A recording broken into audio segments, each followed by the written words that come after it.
Welcome to F1 News Zone, the show where we round up the biggest stories in Formula 1 right now. F1 may be in its summer break, but there's plenty happening in the world of F1 at the moment. This week, we're covering the potential for Alpine staff to strike, a positive update on Monza, as well as huge updates on both Hornergate and the Liberty Media US Justice Department case that's going on right now.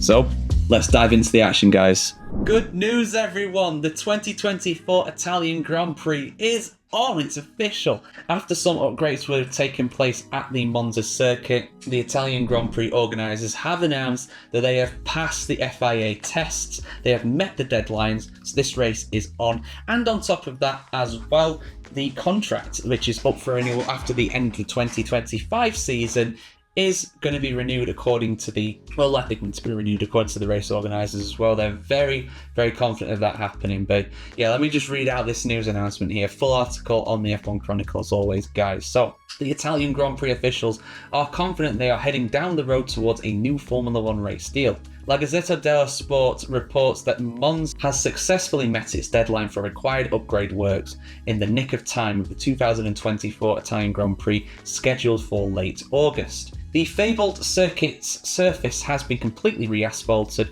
the pit lane has been overhauled, and infrastructure work has been modernised. The works are part of a larger modernisation project the Autodromo Nazionale di Monza will have to undergo to ensure it remains on the Formula 1 calendar, the renowned Italian newspaper said. Monza's current contract with F1 runs out at the end of the 2025 edition. The road to renewal, La Gazzetta dello Sport said, is not over yet. However, Geronimo La Russa, oh man, that is beautifully Italian, oh my goodness me. President of the Automobile Club of Milan, speaking at Monday, is confident. The Monza Grand Prix is an icon of Italy in the world. I am certain that it will continue to be a protagonist of the World Championship even after 25. The Italian Automobile Club, ACI, President Angelo Sticchi Damiani, did so well with the first one, but not that, agrees. We want this race to be this racetrack to be modern and not just 1 week a year. He noted that the contract of the other Italian venues on the Formula 1 calendar, Imola, is also set to expire next year. Are 2 Grand Prix in Italy still possible after 26? He asked rhetorically. The dream of 2 Italian races has already come true. Let's hope that it continues. And yes, let's hope that it continues, mate. I really hope it does as well. I'm glad that the Monza race is on this year. It's going to therefore be on next year as well. And yeah, the contract has not been sorted out for 26 and beyond. I mean, we already brought you the news that Monza was facing this critical deadline. Thankfully, it's past that deadline. And on top of that, they are confident of securing a deal for 26 and beyond, unlike some races like the Netherlands and Belgium, which are reportedly going to be cycled every other year between each other. So people might ask, should Italy have 2 Formula 1 races? I say absolutely. When you've got 2 fantastic tracks like Imola and Monza, I know people say that Imola's not that great because you don't see that much overtaking, and yes, I do admit that is a problem there, but it's not just about that, man. Formula 1 is important for the fans, And a lot of people commented on my video when I was saying that, Zandvoort's under threat and the race might get rotated with Belgium. A lot of people were saying that, Zandvoort's terrible, the on-track action's not very good and all this and that. And I understand that. I do. But it's not just about that though, it's about the fans as well. Fans are everything in Formula 1. Without the fans, there would be no F1. I mean, nowadays it's different. The fans are treated like, cows to be milked, basically, of all their money in a lot of cases with these Grand Prix. But the organisers only do that because they are, they're driven to that by these race fees that they have to pay just to be on the F1 calendar, which ultimately falls at Liberty's door. But that is a conversation for another video. I'm happy with this news, and I'm even more happy that the race is going to hopefully continue after 26, because for me, a Formula 1 calendar without Monza on, it's not a real Formula 1 calendar, is it? It's an absolute classic. It's been on the calendar more times than any other. No track has hosted more Formula 1 Grand Prix than Monza, and it's only ever missed 1 race. 1 year, sorry. I think that was either 1980 or 1981. That's it. Every year since 1950 it's been on the calendar, so it's an absolute mainstay and it should stay on there. But yeah, guys, Happy news for me. What's your reaction? Let us know in the comments below. And of course, for much more Formula 1 news, do keep it tuned right here to the F1Chronicle.com. Breaking news, the French might strike. I know, this is incredible, but there is actually rumours that it's happening.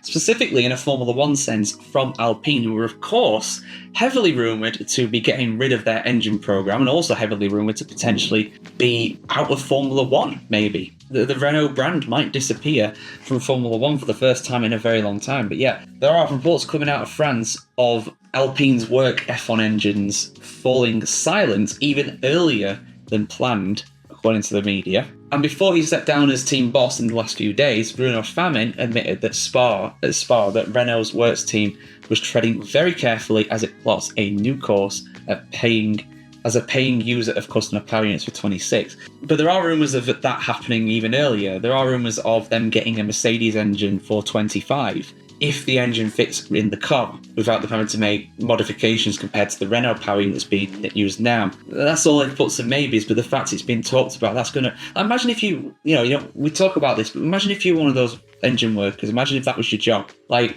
let's be real here, guys. I mean, unless you're like me, I do this for the fun. I do it for, it's my full-time job now as well. Of course, you've probably figured out how many videos are going out. But, for most people, they do a job not because they enjoy it. They do it because they have to. They have to earn a living. They want to climb the ladder. They want to get on the property ladder. They want to support their family. They want to live comfortably. Most people don't work because they want to. If you give someone the choice between working and not working, and you're financially secure in both situations, 99% are going to not work. Let's be real here. But if this is your job, you're going to be worrying right now. And what's been said internally within the engine factory is something we don't know. There might be some speculation here, but we don't know. But you can imagine that it's going to be quite worrying for the people here. So if that was to happen, that would mean the ends of the works engine operations at Viry-Châtillon in France. Instead, for the time being, nothing is done. In France, we have unions and a very strict social process, and we cannot take any decisions until having reached the end of that process. I mean, we are talking to some power unit manufacturers, but we cannot sign anything until the process is over. He insisted that the 350 staff members at Viry will all be transferred to other jobs, but that doesn't mean those who work on those soon-to-be defunct engine programs are not furious. We did not see this coming. The union representative, Karine Karine, who works at Viry, told L'Equipe, "This is a stab in the back, pure betrayal." Not mincing our words, but then again, why would she? We have developed engines that were good enough to become world champions many times. Historically, yes. Not recently. And not since the Red Bull days as a Renault-powered car ever challenging for a world championship. And now that's not possible anymore. They didn't even wait for the test bench. Oh, so it's hinting at, they're not doing the right thing. To be fair, ever since the 14 regulations came in with the V6 turbos, over miles off, they've genuinely been regarded as the worst engine on the grid, aside from that period where Honda were very much the worst engine on the grid. But even Honda passed and surpassed them. Renault ditched them for Honda engines and won a few world championships effectively with Honda in the back. I mean, I know it's a Red Bull powertrain, but the Honda DNA very much runs through those engines still. We've developed... Oh, sorry, I've already read that. Famin said at the Belgian Grand Prix that Renault's 2026 engine project has actually been proceeding very well. What, the shutdown of it? Yeah, we've been closing it down very well, lads. With one team member telling L'Equipe, "We think it will be equal to the Mercedes." What, the one in your SLS 300 or whatever the number is? Probably. In the worst case, there would be a difference of 15 horsepower. We have redesigned everything in the turbo. I don't know how they can know that in terms of the power of the Mercedes. So, yeah, strike action is being threatened basically because of this. I mean, in France they have, like they said in the article, and yeah, do check out the full article if you've not already, of course. But France has very strong union labour laws, and good on them for doing that. They actually respect workers' rights, unlike here in the UK where we're just treat like livestock for the most part. You work for a big company over here, you're just a thing, you're just a number. They'll say they care and stuff, but really they don't. But that's a rant for another day. I've had my fingers burned too many times by corporations. But yeah, I mean, in France they actually do have these very strong laws. So basically, I don't know all the ins and outs of it. It's very complicated. But from what I can tell, from what they're saying, it seems as though the Alpine cannot agree a new engine deal until the engine plant currently for Renault is shut down. But to shut it down, they have to reorganise everybody who's already working there into other jobs. They cannot be sacked. They have to be redistributed. They can't be made redundant. Again, here in the UK, if you want to make them redundant, gone, out of the door, pay them off, done, finished, just like that. But over there in France, yeah, they have laws where they actually get protected. So it's going to rumble on for quite some months. And obviously, these guys, even though they're being reassigned, they're not being sacked, a lot of them probably going to be like, what the hell? I don't want to do this. I don't want to work on a Clio now. I want to work on a Formula 1 engine. That's what I was employed to do. So yeah, there could well be strikes. We're going to hear rumours and all kinds of craziness, I'm sure, from this going over the next few weeks or so. But yeah, it looks pretty certain that Renault are going to leave Formula 1 as an engine supplier at the very minimum. And potentially, if rumours are to be believed, the team could get sold off to someone like Andretti as well, as I've already spoke about. But yeah, let us know your thoughts in the comments below, guys. I had some very good comments in the last video about Alpine, about them. Yeah, it's sad what's happening to them, but them being sold is probably the best move. And of course, yeah, like, comment, share, subscribe, all that good stuff, and ring the bell as well, and we'll see you very soon. How do you do, fellow kids? Daniel Ricciardo still fits in at the junior Red Bull Formula 1 team, apparently. So this is something that's been in the news quite a bit because obviously, you know, Sergio Perez has been confirmed to stay at Red Bull, and now Ricciardo has been confirmed to stay at RB for the rest of the season, despite them both having valid contracts for those teams. But hey, it's Red Bull, so you never can really predict what's going to happen next with them. But RB CEO Peter Bayer insists that Daniel Ricciardo still fits into the big picture at the Faenza-based junior team. This is, of course, RB, not Red Bull, despite RB standing for Racing Bulls, but at a glance it looks like Red Bull. I mean, that's what the football teams do. RB Salzburg and RB Leipzig, you know, they're officially known as Rasenball, aren't they? Not rather than Red Bull. So anyway, that's a different sport. Go to the footballchronicle.com if you want to check out some more stuff about football. Well, let's keep it stuck here on the F1Chronicle.com. There's a full article on this, as always, guys. But yeah, F1 team consultant Dr. Helmut Marko has also been hinting for months now that at 35, I didn't know he's 35, well, he was like 32.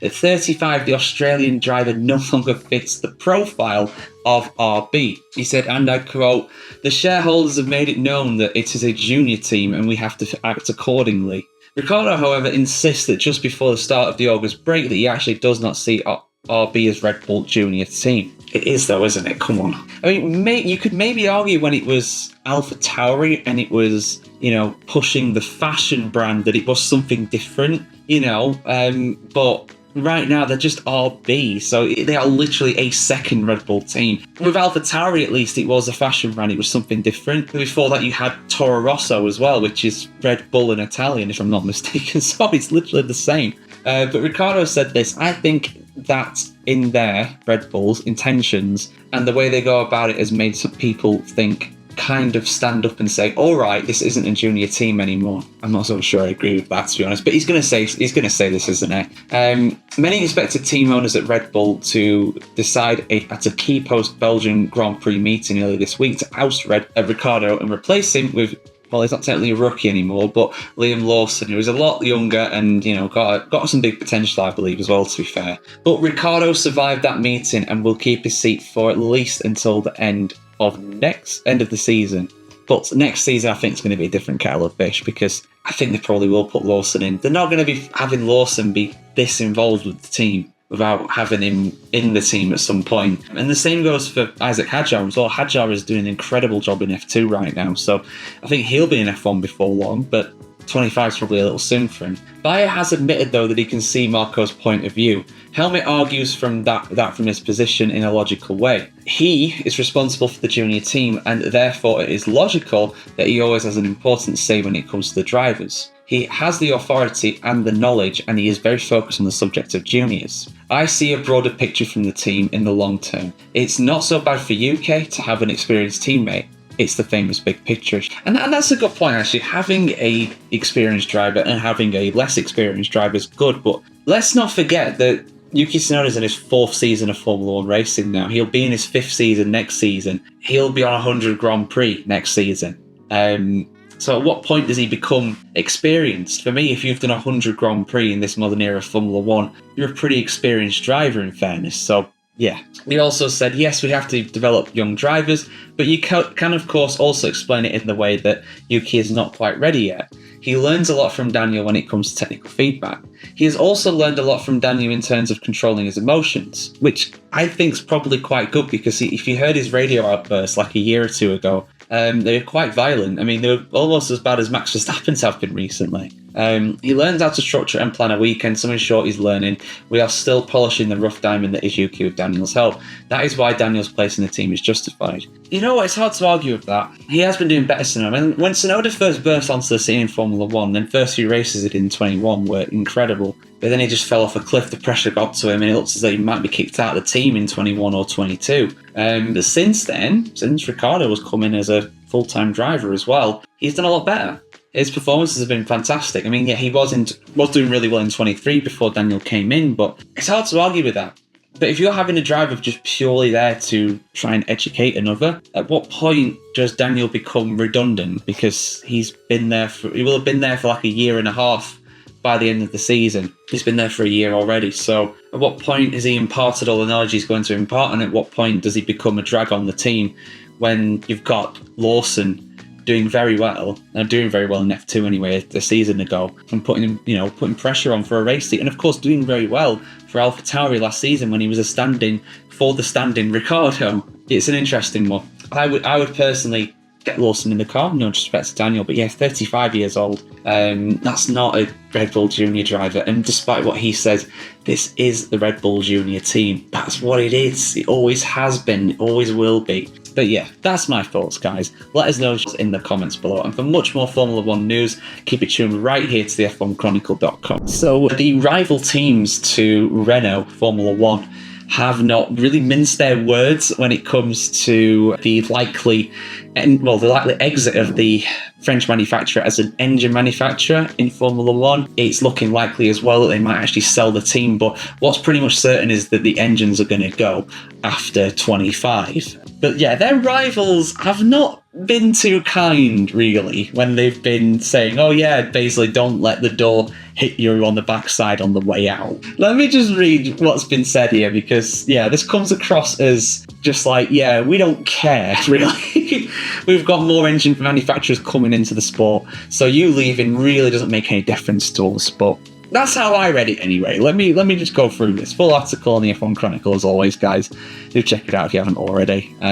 Rival teams have played down the likely loss of Renault as a works engine manufacturer in Formula 1. The French car maker is in the process of rejigging the purpose of the F1 engine factory at Viry-Châtillon, and in talks with potential customer power unit suppliers for 2026 and beyond. I think it's always bad news when you lose an OEM, original engine manufacturer? I think so. Red Bull team boss Laurent Mekies said, obviously one of the big targets of these new regulations for 2026 was to attract more OEMs. So ultimately, if it goes, it means that we'll get +1 with Audi and -1 with Alpine. It's not good news, but luckily it comes at a time where there are many manufacturers in Formula 1.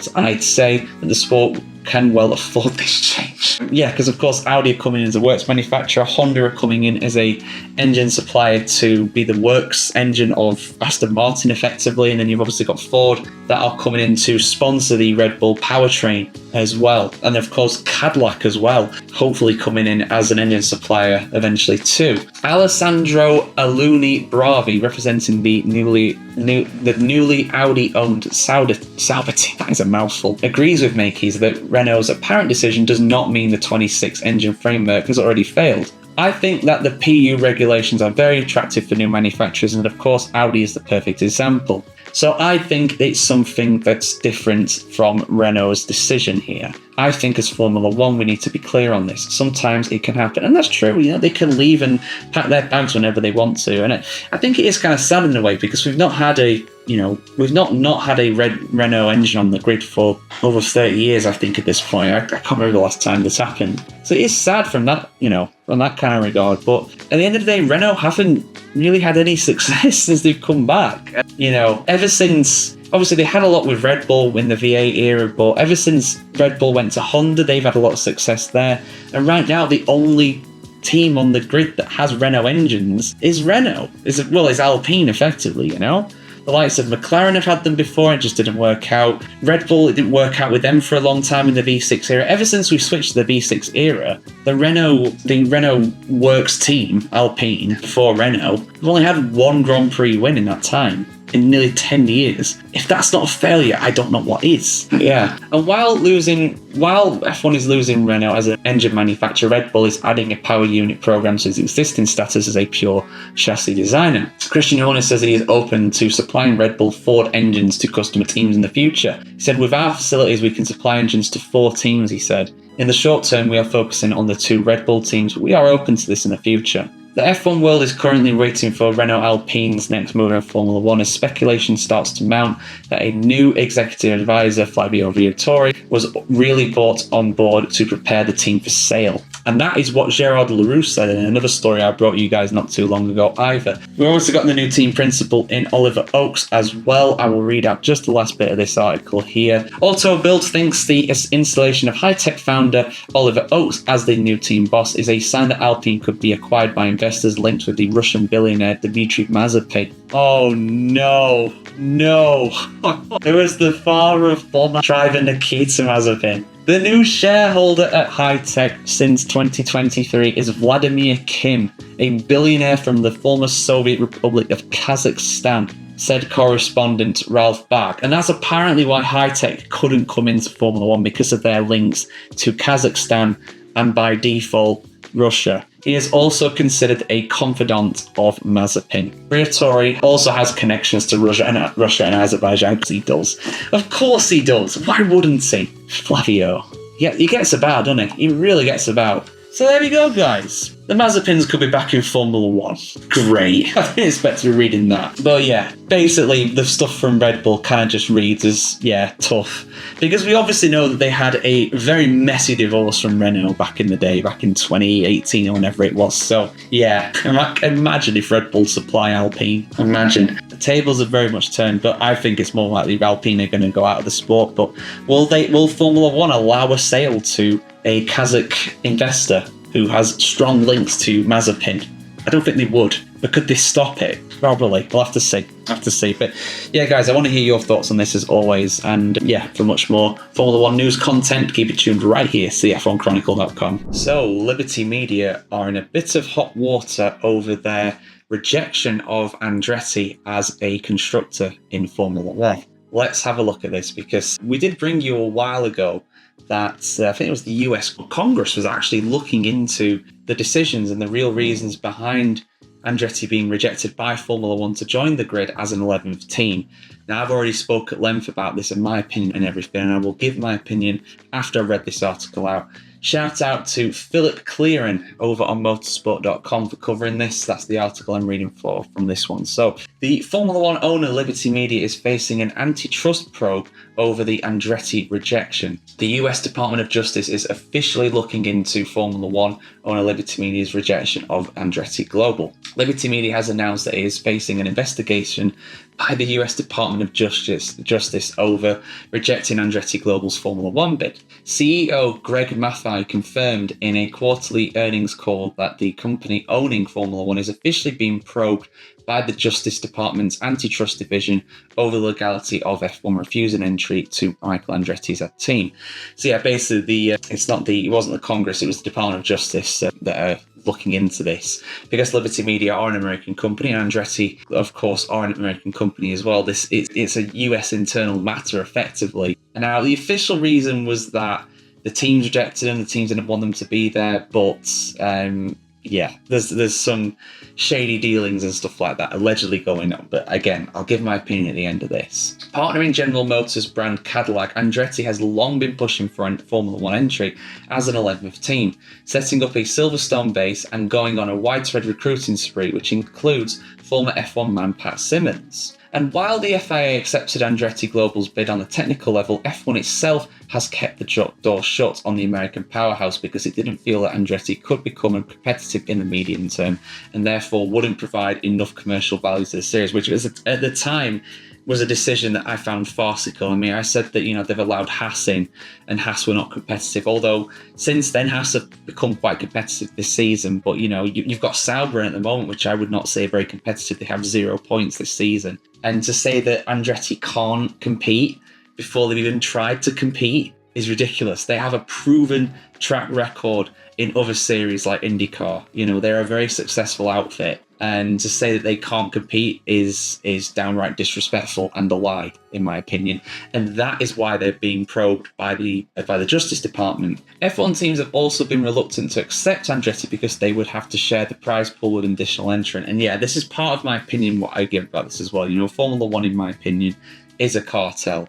Now, the thing is, the FIA, they let them in. They said, yeah, you can come in. But Formula One, and this is the thing that people have to understand, Formula One is an entity to itself. But when it comes to decisions like this, Formula One is the 10 teams that you see. When we say that F1 have rejected them, it's not Dominicali and people like that. Yes, they might have an opinion, they might have a sway on things, but it's ultimately the 10 teams that decide whether they allow Andretti in, and that is a fundamental flaw, in my opinion, when it comes to actually allowing these teams in. I don't think it's fair that they should do that, because why would they want Andretti in? Why would they? Formula One is growing massively without Andretti, and to have an 11th team in there, yes, it would mean that the prize fund is diluted.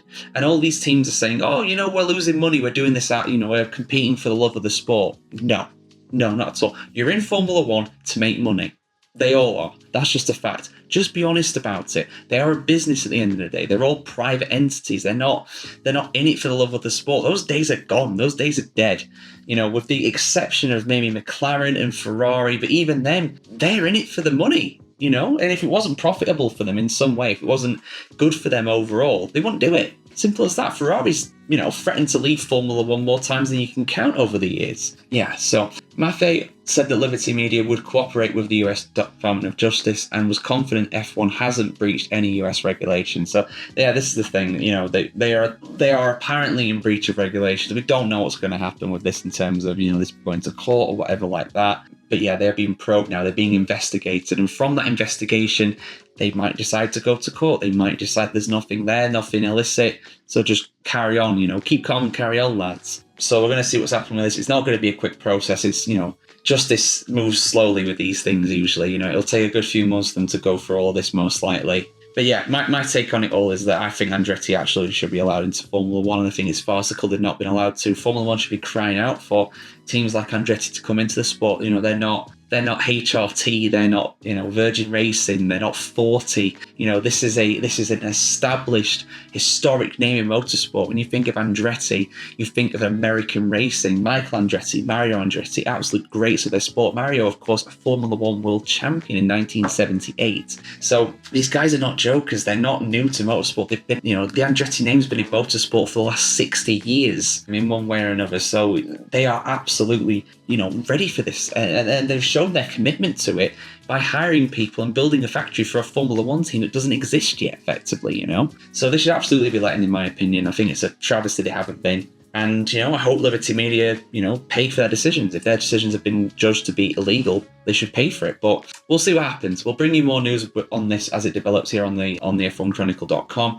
I want to hear your guys' opinions on this as well. Should Liberty Media face legal action for their decision over Andretti? Let us know in the comments below. And of course, keep it subscribed here to the F1Chronicle.com to see much more content just like this. I said quite a while ago that Hornergate wasn't finished, that we hadn't heard the end of it, that something else would happen. I didn't know what, to be honest, but we have got some news about that today. So the complainant, who is unnamed of course, has had their appeal dismissed. So I'm going to go into what's been said, what that means, and what's likely to happen going forward with this. Because, like I said a few months ago when I last spoke about this isn't over. This is not over. So shout out to Andrew Benson from BBC Sport for covering this. This is a late night recording for me, so my good friend Jared, who normally writes the articles for the F1 Chronicle, is currently asleep. So I'm going to have to go on here to get this news. But yeah, it got broken earlier today as I record this. So Excuse me. So, the woman who complained about Red Bull team principal Christian Horner's behaviour has had her appeal against the investigation that cleared him dismissed. She first lodged a complaint in December 2023 that contained allegations of coercive, abusive behaviour and sexual harassment by Horner, 50. Red Bull cleared Horner, who has always denied the allegations of any wrongdoing, in February after an internal investigation conducted by an independent lawyer. So yes, basically this complainant, this employee of Red Bull, made these allegations against Horner, and an independent lawyer was hired to basically investigate this and see if there was any legitimacy to these claims, and if so, what to do. But this lawyer came to the conclusion that there was no wrongdoing on Christian Horner's part, and after that she appealed the decision, and now that appeal has been dismissed. So an appeal has not been successful, basically. The original judgment by this lawyer that Horner should not be punished is upheld, basically. Another independent lawyer has now concluded the appeal against the decision was not upheld. In a statement, Red Bull said it had accepted and adopted the conclusions of the lawyer. Of course they have, why wouldn't they? It's added, the company respects the privacy of all its employees and will not be making further public comment of this matter at this time. The complainant has been suspended by Red Bull since March. BBC Sport has previously reported the reason given to the employee was that she had been dishonest. Oh, if that's true. Red Bull's statement on Thursday did not address her employment status. She's probably been sacked, hasn't she? She probably has been. But who knows? We don't know what's going on. I mean, I personally think that, she's going to get let go of.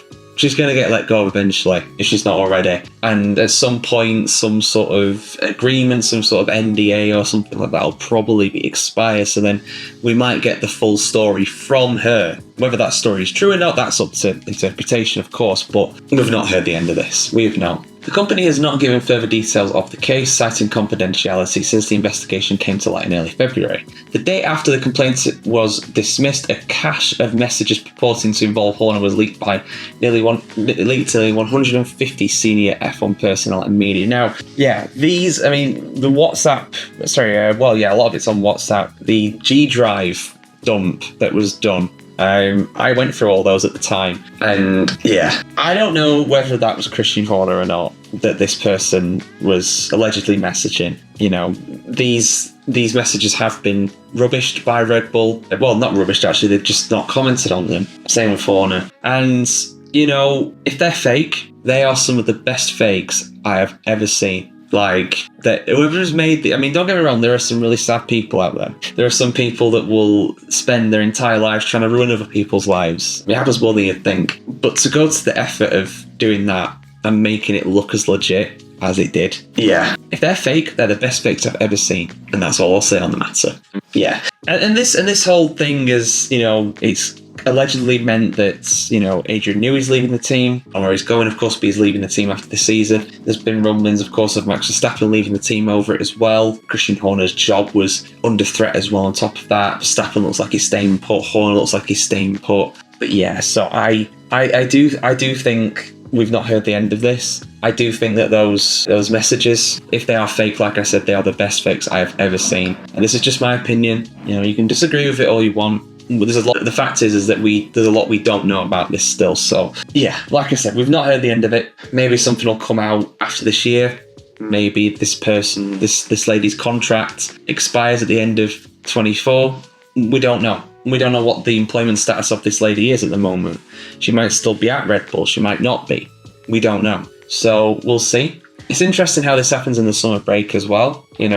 Just while there's no Formula 1 on, people can kind of digest it for a while. But I want to ask for your guys' opinions. I know, of course, you're allowed to do so in the comments. That's not a problem. But just try and keep it civil. Let's try and keep it civil here. But if you haven't actually seen the G Drive messages with this and you're interested in it, go look them up. You can find them pretty easily. They are, not for the faint of heart. Like I said, they're the best. If they're fake, they're the best fakes I've ever seen. But we'll bring you more news on this when it comes in. Of course, keep it tuned for all news and opinions and everything in between on the world of Formula 1 here on the F1 Chronicle.com. And we'll see you very soon for some more racing action, hopefully.